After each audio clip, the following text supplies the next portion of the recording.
नमस्कार, मेरा नाम ज्ञानेश्वर है और आप देख रहे हैं लाइव स्टेज। देखिए, इस वीडियो को बहुत ही गंभीरता के साथ सुनिए और समझिए, क्योंकि आपका हम परिचय कराने जा रहे हैं बिहार के एक ऐसे एसडीएम, एसडीओ, अनुमंडल प्राधिकारी से, अनुमंडल दंडाधिकारी से, जो स्वयं को बिहार के मुख्यमंत्री नीतीश कुमार का भी बॉस समझते हैं। हाँ, सुप्रीम समझते हैं। वे नीतीश कुमार के आदेश को भी नहीं मानते हैं और इसका ताल्लुका जुड़ता है भाजपा के एक विधायक के साथ। इसलिए फिर से मेरा निवेदन कि वीडियो को बहुत गंभीरता से सुनिएगा और समझिएगा। आगे कुछ बताएं इसके पहले हम अपने वीडियो एडिटर को बताते हैं, कहते हैं कि वो पत्र दिखा दें जो नवादा के अनुमंडल दंडाधिकारी का है। ये पत्र मेरे पास है और इस पत्र में क्या लिखा है, आगे कुछ बताने के पहले हम पढ़कर सुना देते हैं। कार्यालय अनुमंडल दंडाधिकारी नवादा सदर गोपनीय शाखा, ट्रक, ट्रैक्टर, बस, अन्य वाहन का अनुमति, आदेश संख्या 256, तारीख 15 अप्रैल 2020, वाहन संख्या BR 01PJ 0484, नाम अनिल सिंह, माननीय सदस्य बिहार विधानसभा, तारीख 16 अप्रैल से 25 अप्रैल तक, समय प्रतिबंधित क्षेत्र में, प्रयोजन कोटा में फंसे पुत्र को लाने हेतु, स्थान नवादा से कोटा जाने एवं पुनः नवादा वापस आने हेतु, वाहन परिचालन की अनुमति लोगों के जान माल की रक्षा हेतु, खाद्यान्न, दवा, पशुचारा, कृषि, अन्य आवश्यक सेवा के लिए इस शर्त के साथ आदेश दिया जाता है कि कोरोना वायरस के बढ़ते संक्रमण को देखते हुए कोरोना वायरस के रोकथाम हेतु राज्य सरकार, जिला प्रशासन नवादा के द्वारा जारी निर्देश का अक्षरशः अनुपालन करेंगे एवं सभी व्यक्ति को मास्क लगाना अति आवश्यक है। अब बताइए, मेरे सवाल को समझिए, क्या ये नवादा के जो एसडीओ हैं वे नीतीश कुमार के भी बॉस हैं?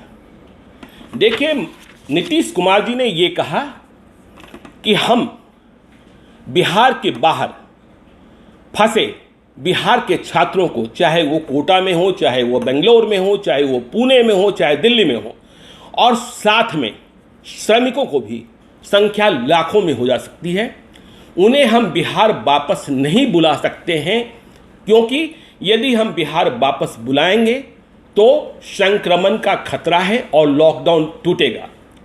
लेकिन ये नवादा के एसडीओ साहब नीतीश कुमार के निर्देश के परे जाते हैं, योगी आदित्यनाथ के रास्ते पर चलते हैं। ऐसा लगता है कि नीतीश कुमार उनके लिए चीफ मिनिस्टर नहीं, उत्तर प्रदेश के चीफ मिनिस्टर योगी आदित्यनाथ हैं।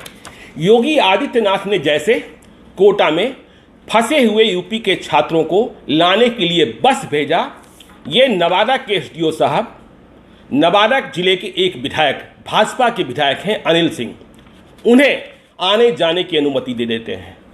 एसडीओ साहब, जरा आप ये बताइए कि कोटा में क्या सिर्फ विधायक जी का बच्चा फंसा है?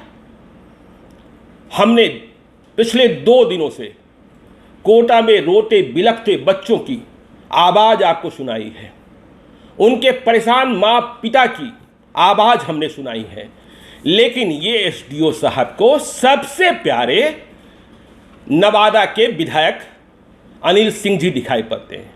एसडीओ साहब, आप ये मान सकते हैं, कह सकते हैं, दावा कर सकते हैं कि अनिल सिंह का बेटा या बेटी, विधायक अनिल सिंह का बेटा या बेटी ही किसी का बेटा या बेटी है, और देश के दूसरे हिस्सों में जो भी बिहारी मजदूर फंसे हैं, छात्र छात्राएं परेशान हैं, वे किसी के संतान नहीं हैं, वे अनाथ हैं। आपने किस बिना पर, किस निर्देश का पालन करते हुए, किस अनुदेश का पालन करते हुए, जबकि माननीय मुख्यमंत्री नीतीश कुमार ने साफ साफ मना किया कि हम वैसा काम योगी आदित्यनाथ की तरह नहीं कर सकते हैं। कल जब यह विवाद उठा तो बिहार के मंत्री अशोक चौधरी और नीरज कुमार ने योगी आदित्यनाथ की खिंचाई भी की और लॉकडाउन की बंदिशों के बारे में बताया। लेकिन नवादा के ये एसडीओ साहब इतने बड़े प्राधिकारी हैं, इतने बड़े दंडाधिकारी हैं कि उन्हें नीतीश कुमार के निर्देश की भी कोई परवाह नहीं है। और यदि हम बात कर लें विधायक अनिल सिंह जी की, तो उनका बच्चा कोटा में परेशान हुआ तो कलेजा पर सांप लौटने लगा। अनिल सिंह जी, हमें पता है कि जब अपना बच्चा परेशान होता है तो दर्द अधिक होता है, लेकिन आप जनप्रतिनिधि हैं, आप चुनाव जीतते हैं। क्या इस बात की गारंटी आप दे सकते हैं कि नवादा का अकेला बच्चा जो आपका बच्चा है वही कोटा में फंसा था, कोटा में कोई और नहीं फंसा था? क्या देश के दूसरे हिस्सों में जो श्रमिक फंसे हैं उनमें से कोई भी नवादा का नहीं है? यदि आपको अपने बच्चे को लाने के लिए इतनी तड़प थी तो आपने सरकार से यह मांग क्यों नहीं करी कि बिहार के जो लोग भी जहां फंसे हैं उन्हें बिहार लाया जाए? लेकिन आपको दूसरों की चिंता कहां, अपने बच्चे की चिंता। अब देखिए, मैं फिर से इस पत्र पर आता हूं और नवादा के दंडाधिकारी, अनुमंडल दंडाधिकारी जो हैं एसडीएम साहब, एसडीओ साहब, वे कानून के कितने बड़े जानकार हैं और नीतीश कुमार के कितने बड़े सुप्रीम हैं, यह और ठीक से समझिए। इन्होंने कहा है कि पुत्र को लाने के लिए, अनिल सिंह जी के पुत्र को लाने के लिए, अभी से कुछ देर पहले जब यह विवाद बढ़ा है तो अनिल सिंह जी का वक्तव्य आया है कि वो पुत्री को लाने गए थे, लेकिन ये एसडीओ साहब को ठीक से यह भी पता नहीं है कि वह अनुमति पुत्र को लाने के लिए दे रहे हैं कि पुत्री को लाने के लिए दे रहे हैं।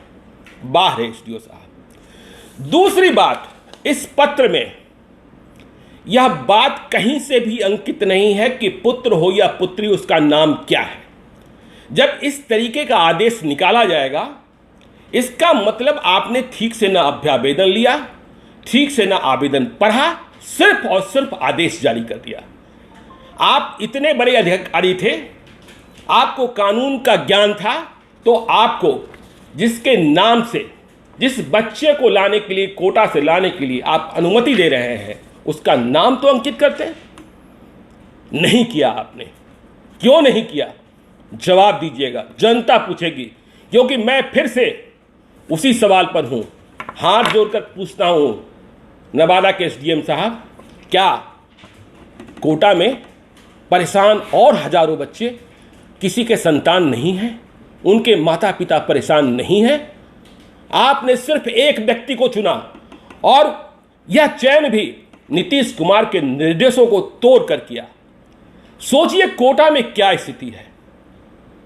नीतीश कुमार जी ने कह दिया कि हम किसी को ला नहीं सकते क्योंकि लॉकडाउन का नियम टूटेगा, लेकिन स्वाभाविक प्रतिक्रिया और भीतर का आक्रोश समझिए।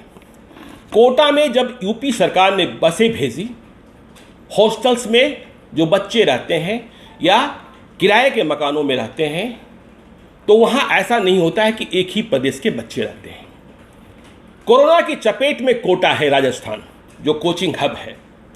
अब सोचिए, यूपी की बसें तो पहुंच गई, एक ही हॉस्टल के एक ही कमरे में यूपी का बच्चा भी है और बिहार का बच्चा भी है। दोनों परेशान था, दोनों रो रहा था, दोनों के माता पिता परेशान थे। लेकिन एक बच्चे को यूपी सरकार उठाकर ले गई और दूसरे बच्चे को छोड़ दिया गया। बिहार के बच्चे वहां छूट गए। अब सोचिए बिहार के बच्चों पर क्या गुजर रही होगी। लेकिन ये तो एसडीओ साहब, जिसको कहते हैं ना डिवाइड एंड रूल, भेद करो और शासन करो, तो आप उसी फार्मूले पर चल रहे हैं। विधायक जी का बच्चा था, आपने परमिशन दे दिया, और इस परमिशन में देखिए सरकारी निर्देशों अनुदेशों का कैसे आपने धज्जियां उड़ाई हैं। मेरे एक और जानने वाले हैं, उनके परिवार का कोई बंदा रांची में फंसा था, मां की तबीयत खराब है पटना में, वे लाना चाहते थे। जिला प्रशासन ने कहा कि देखिए यदि मेडिकल ग्राउंड है तो हम अनुमति तो दे सकते हैं, लेकिन वे रांची से आएंगे तो उन्हें 14 दिनों के क्वारंटाइन में रहना होगा। फिर उस परिवार ने आदेश नहीं प्राप्त किया। सोचिए एसडीएम साहब, आपने इस पत्र में कहीं इस बात की चर्चा करी कि बिहार में प्रवेश के पहले विधायक जी जो कोटा चले गए हैं अपने बच्चे को लाने और लेकर आ भी गए हैं, वे बिहार की सीमा में प्रवेश के पहले अपना मेडिकल चेकअप कराएंगे? जब कोटा में इतना अधिक कोरोना फैला हुआ है, क्या उस बच्चे की टेस्टिंग हुई? वह बच्चा सीधा नवादा पहुंच गया। जब हम मास ट्रांसमिशन रोकने की बात कर रहे हैं तो ये एसडीएम साहब का पत्र है और जो लाने और ले जाने वाले हैं वो विधायक जी हैं, तो रोकता कौन? तो बात वही हुई ना, बड़े बाप का बच्चा बहुत प्यारा और जिसका कोई नहीं वह सबसे बड़ा दुखियारा। तो ये एसडीएम साहब हर तरीके से आपने कानून की धज्जियां उड़ाई हैं। आपने यह साबित करने की कोशिश की है कि विधायक का बच्चा, अधिकारी का बच्चा बड़ा बच्चा होता है और जो गरीब का बच्चा होता है वह कोई बच्चा नहीं होता है। एसडीएम साहब ये क्या कर रहे हैं आप? और इस मसले पर, इस मुद्दे को नीतीश कुमार जी को देखना चाहिए, क्योंकि वे बार बार कह रहे हैं यदि हम किसी को लाने और ले जाने लगे तो लॉकडाउन का मतलब नहीं रह जाएगा। तो फिर आपका ये एसडीओ नवादा में जो पदस्थापित है वे कैसे भाजपा के एक विधायक को आदेश जारी कर रहे हैं, और आदेश भी ऐसा भेग जिसमें न उस व्यक्ति का नाम न उस बच्चे का नाम लिखा है जिसे लाया जाना है। इस आदेश में कहा गया पुत्र को लाने के लिए, लेकिन खबर मिल रही है कि पुत्री को लाया गया है। तो यह सरासर गलत है, नाइंसाफी है। बिहार के बाहर फंसे छात्र छात्राओं और श्रमिकों के साथ बेईमानी है, प्रशासनिक बेईमानी है, राजनीतिक बेईमानी है कि विधायक का बच्चा आएगा और दूसरे का बच्चा तड़पेगा। यह बात ठीक नहीं है।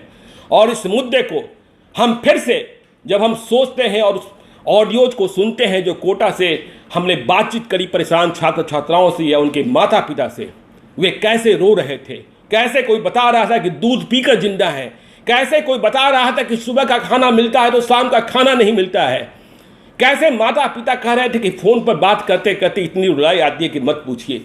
लेकिन इस एसडीओ साहब ये पाप आपको माफ़ नहीं करेगा। आपको नवादा में सिर्फ विधायक का बच्चा फंसा हुआ दिखाई पड़ा। नवादा के और हजारों लोग फंसे होंगे, उनकी कोई चिंता आपने नहीं करी। आपकी जो ये हिम्मत है वह सैल्यूट करने लायक नहीं है, धिक्कारने लायक है, क्योंकि आपने प्रशासनिक पद का और मिले अधिकार का दुरुपयोग किया है। आपने बिहार के मुख्यमंत्री नीतीश कुमार के निर्देशों की धज्जियां उड़ाई हैं। अब सरकार क्या कार्रवाई करती है आपके खिलाफ, और यदि आप जैसे अधिकारी बने रहे अपने पद पर तो यही होगा कि गरीब का बच्चा फंसा रहेगा, मरेगा, तड़पेगा, और अमीर का बच्चा, विधायक का बच्चा अपने घर वापस आएगा। हम इस मुद्दे को लगातार उठाते रहेंगे। आप देखते रहिएगा लाइव सिटीज को। यदि अब तक आपने हमारे यूट्यूब चैनल को सब्सक्राइब नहीं किया है तो जरूर कर लीजिएगा, और यदि इस वीडियो को फेसबुक के माध्यम से देख रहे हैं तो पेज को लाइक कर दीजिएगा। धन्यवाद।